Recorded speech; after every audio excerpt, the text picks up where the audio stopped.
Le déclic de mon engagement, je pense que ce sont d'abord et avant tout des gens, des rencontres, et puis évidemment tout ça mêlé avec une hypersensibilité aux souffrances du monde.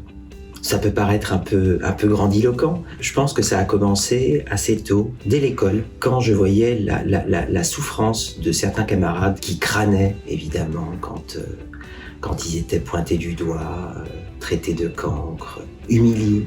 Et je crois que le déclic, c'est ça. C'est une sensibilité aux humiliations du monde et aux humiliés, que je considère un peu comme des frères et comme des sœurs. Faut pas me demander pourquoi. Je serais bien en peine de le dire.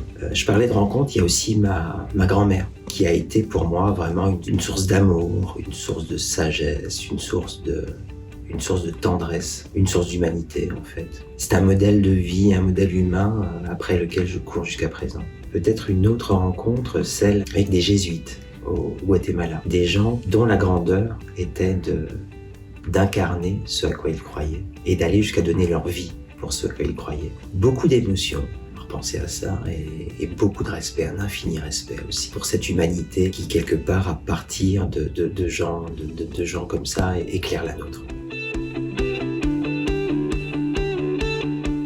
Ce que j'ai dû lâcher de plus important, je pense que c'est une certaine reconnaissance sociale, une certaine reconnaissance matérielle. Et en le disant, je me dis que c'était pas si important que ça, en fait. On a souvent tendance, quand on est entraîné dans une certaine dynamique sociale, notamment, à être prisonnier d'une certaine vision du monde et d'une certaine conception de la réussite. Je me rends compte aujourd'hui, avec une acuité très particulière, que réussir, c'est pas une question matérielle. Réussir, quelque part, c'est parvenir, ce qui n'est pas évident du tout, ce qui est un combat de tous les instants, c'est parvenir à incarner et mettre en œuvre, concrétiser, matérialiser dans la vie ce à quoi on croit. Pour moi, c'est ça la vraie réussite. Quelque part, l'échec matériel ne dépend pas de nous. En revanche, ce que j'appellerais l'échec éthique, c'est-à-dire le fait de s'éloigner de ses convictions les plus intimes, de se désaligner des principes de vie qui sont censés nous structurer, je pense que c'est ça l'échec. Donc en définitive, je n'ai pas dû renoncer à grand-chose.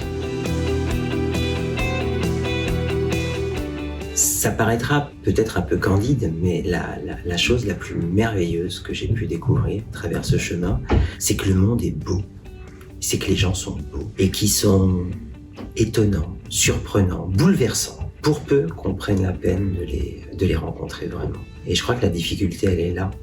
Comment on peut se poser régulièrement, comment on peut s'arrêter pour justement se mettre en capacité de rencontrer l'autre. Et je dois dire que d'aussi loin que je me souvienne, je pense que je n'ai pas connu une seule mauvaise rencontre, une seule rencontre décevante. Ce qui est merveilleux, c'est aussi de voir à quel point les apparences sont trompeuses et à quel point il est important de tenter constamment de lever le voile qui est posé sur le monde, sur les choses, sur les gens, surtout, pour aller les découvrir et pour en sortir grandi en fait, pour en sortir enrichi, pour en sortir revigoré, mais au sens premier du terme, en sortir en ayant tiré un surcroît de vie.